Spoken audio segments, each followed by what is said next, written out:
Great. Hey guys, so today I have Carolyn here with me because kids aren't in school, and we are going to go over how to make this manila folder into this. So you can do like different ties, and we didn't even decorate this one yet just because we were trying to figure it out for a while, weren't we? So you have this opening, oops, I have it upside down. This opening with pages, so we put a signature in there, and then the pockets. And then this opening with another signature in there in the pockets. And then the other side opens as well. And we have another signature in there.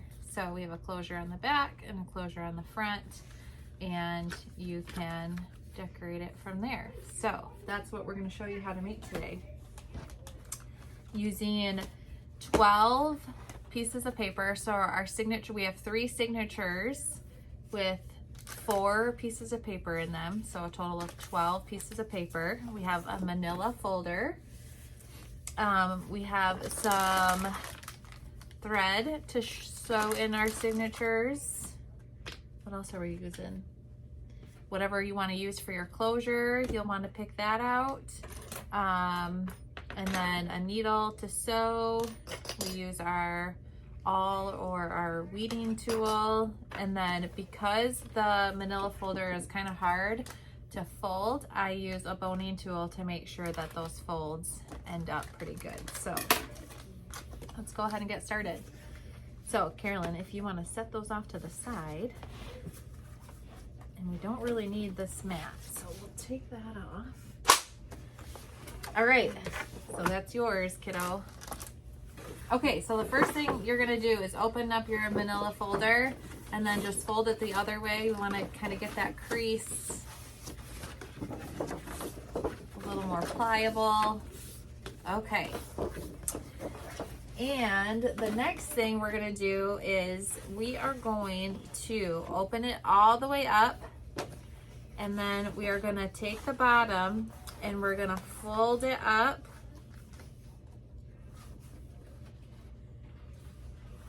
about a quarter of the way, and then we're going to just fold that down.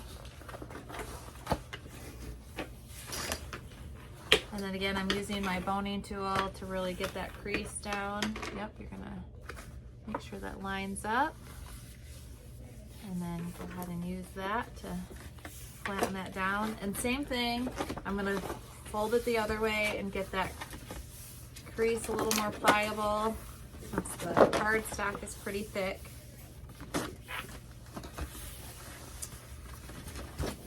You got it? Okay. So the next thing to do is we're gonna go ahead and we're gonna fold this side in, and we're gonna fold it so that not this tab, but this edge goes all the way to the folded crease. And I'll show you once I fold it. So watch this, Carolyn. So we're gonna kind of hold that down and we're gonna fold it over. So the tab is overlapping, but this is matched up to the crease, okay? And again, with the boning tool, making sure that the crease is nice. And let me show you what it looks like. So here's my crease. I folded so that this edge hits my crease. So this is kind of overlapping a little bit, and that's okay. So that edge is hitting the crease. And again, we're just gonna kind of work with that fold, making sure it's pliable.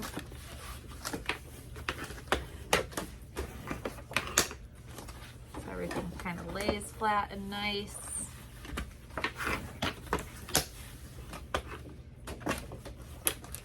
Got it, kiddo? Yep. So yeah, let's get those flattened down a little bit better. And I have to use some muscles.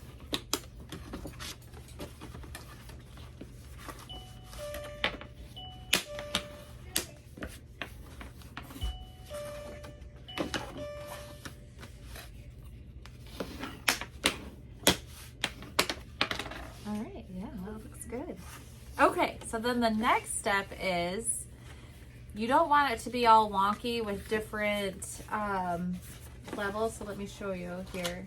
So this is the first attempt that I did, and then I had kind of like an overlap there, which I didn't really care for.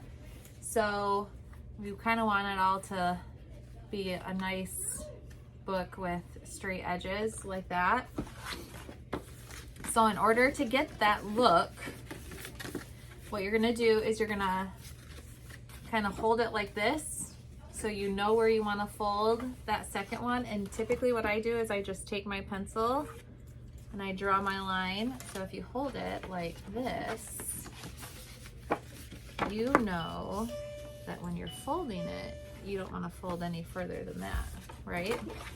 So then it should kind of look like that, where you've got your kind of guideline there, so that you know that it's gonna have a normal edge. Okay, so then once I know that, then I'm gonna go ahead and fold in that, but I wanna make sure that I'm not going past that line. So when I'm folding in, I'm kind of paying attention to that line. And then I'm using that line as my guide. If you're a little bit off, it's okay, but it kind of gives you a little bit of a guideline.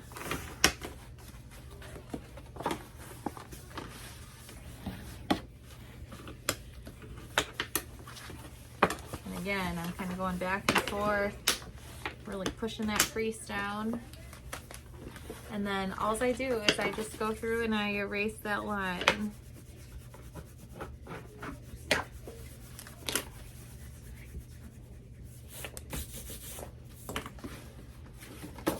Erase your line.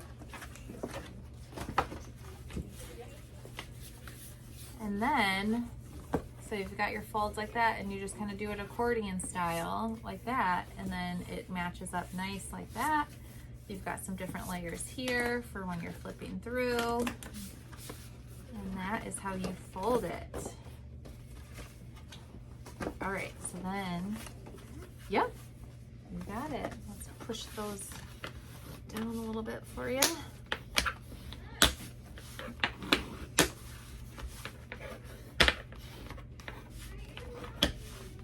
All right, so there is your base of your journal there.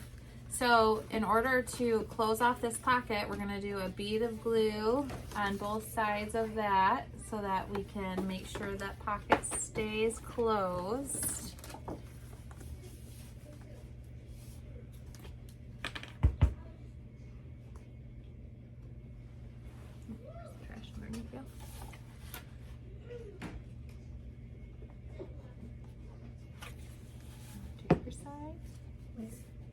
So you're gonna pick that up and then just do a bead of glue along there.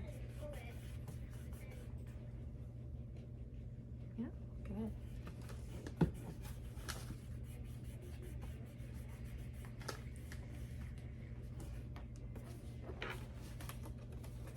And then you do that same process on the other side to close off that pocket.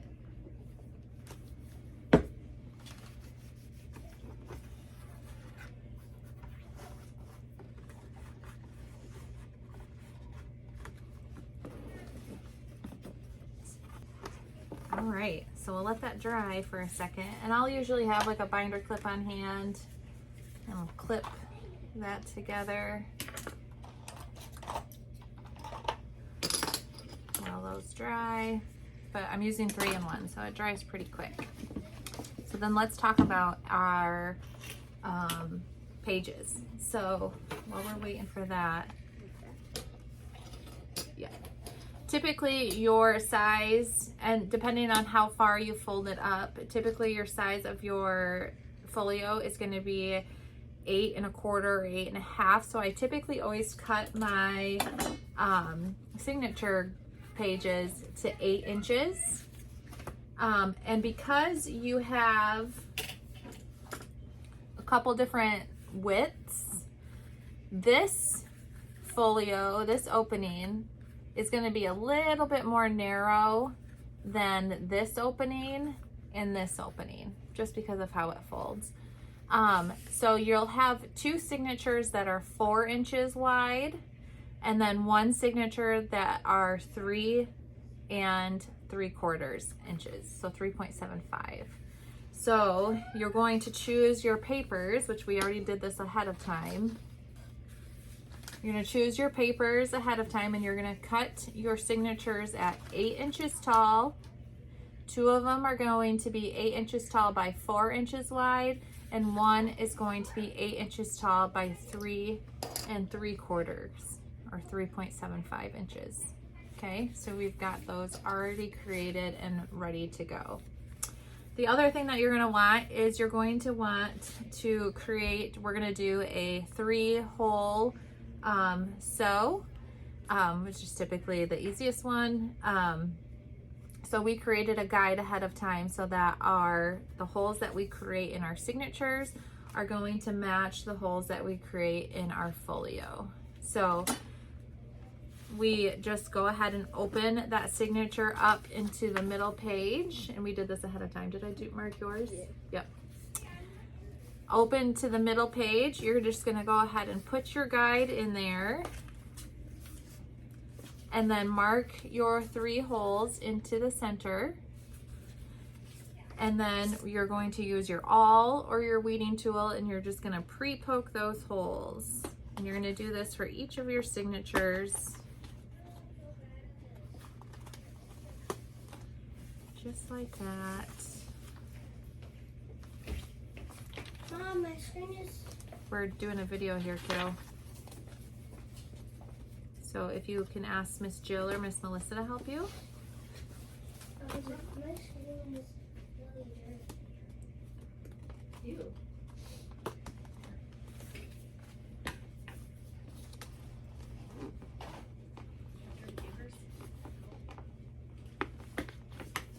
Do you want to poke your own holes, or you want me to do it? I'll try and poke one. Okay. My brother had it, so... Just don't poke your finger. Just make sure you don't. You can pop. If you have a hard time poking through, you can use a piece of cork board underneath or a piece of fabric and then you can just kind of push down on your holes. That can be an easier way to do it, depending on how much experience you have. And even I will poke myself sometimes.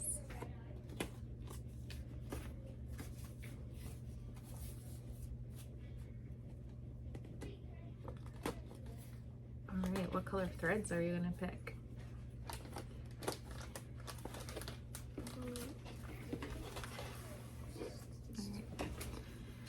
All right, so then once you have your holes poked in your signatures, then we are going to, now that these are dry, we are going to mark our holes in our folio and then poke those.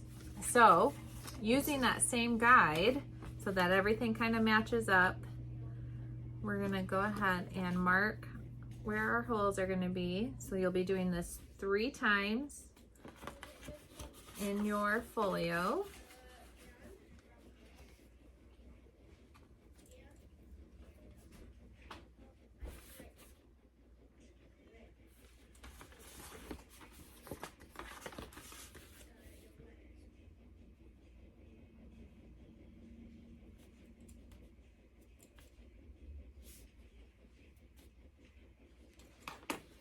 Mark yours, or you want me to do it? Okay. Yep, in each of the middle creases.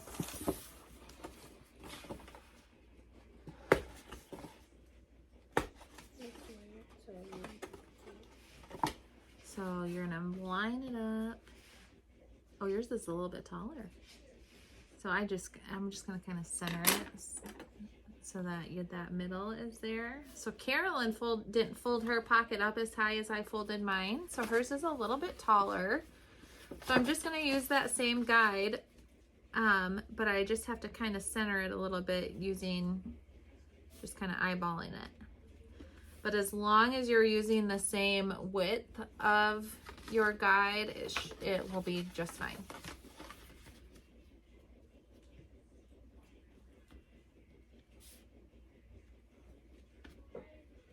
The most important part is making sure that your holes that you poke in your signatures will match the holes that you poke in your folio or your book or your journal or whatever you're making. Okay, so now that you have your holes punched, you are going to choose your thread. So these two holes are going to be next to each other.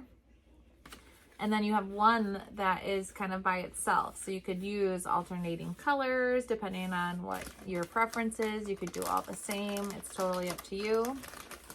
So go ahead and pick out your thread color. All right, you're using those two? Yeah.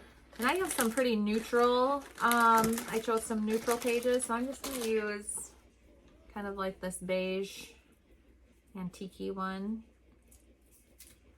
And then Carolyn chose a very light pink and a cream thread. All right. So you want to, here's an extra needle too. Okay.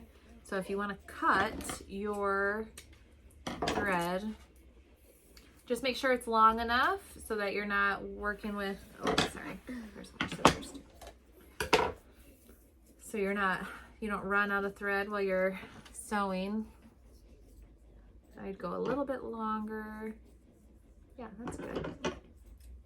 And then go ahead and thread your needle. You don't have to tie it at the end. I just kind of wrap it over the needle.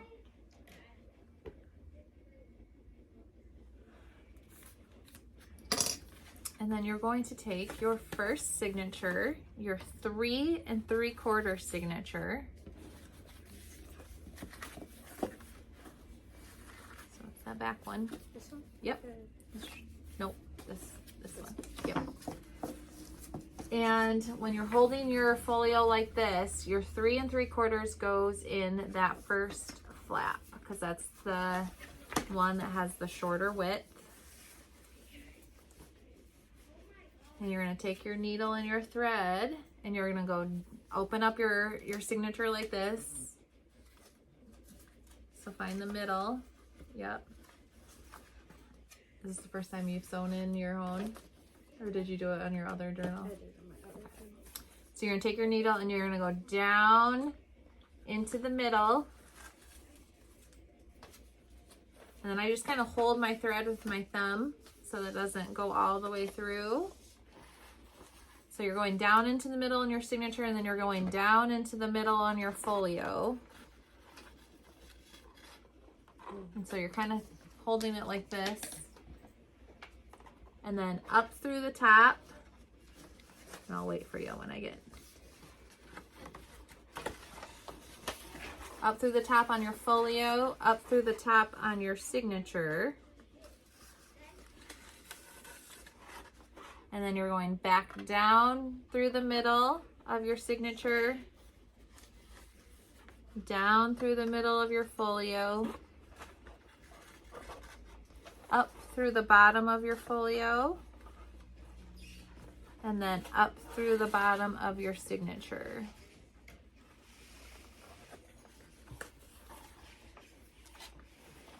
And you can lose the needle at that point and you just kind of want to pull all those strings tight.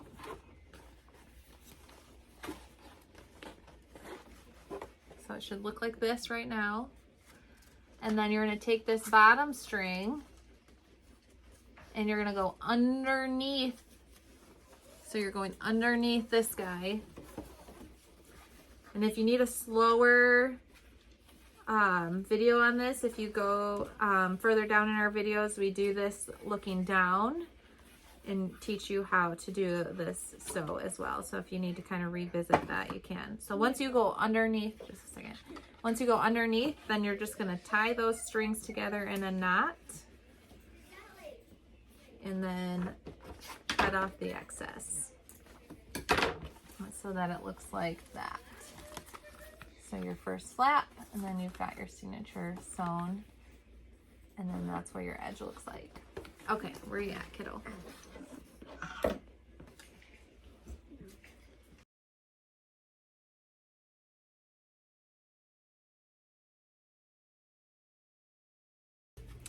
And then you're going to repeat that process. So the next two signatures that you have are your 4-inch. So it doesn't matter where you put these because these are the same size. So you're going to sew a signature in here, and then you're going to sew a signature in here. Okay, so we got all of our signatures sewn in, and then we did our closures. And so you can do different closures. Like for this one, I chose to just do ribbon for the 2 different closures, but me and Carolyn got fancy on this one. So we did baker's twine to close the front, and you can show, yep, to close the front. So once you open, take that off, then you have your inside here like this, and then we added this little embellishment here in the front. But to close the back side, we found these vintage buttons. So we've got one here and then one on the other side, and they had the little eyelet on the back, so they worked out perfectly. And then so you just unwrap each thing, and then you open the back side. And then we added this, like, this is like a Tim Holtz embellishment that with a brad, we added that on there. So you've got the pocket. So when you're working on the middle, the front, we can just quickly close those ones. And then you have your book there. Or if you want to open it all the way up, you can open it all the way up and work on your middle, so that you could like have it laying flat, and then you could be working on multiple pages like that. Or you can close that one and then just work on your back. Nice job.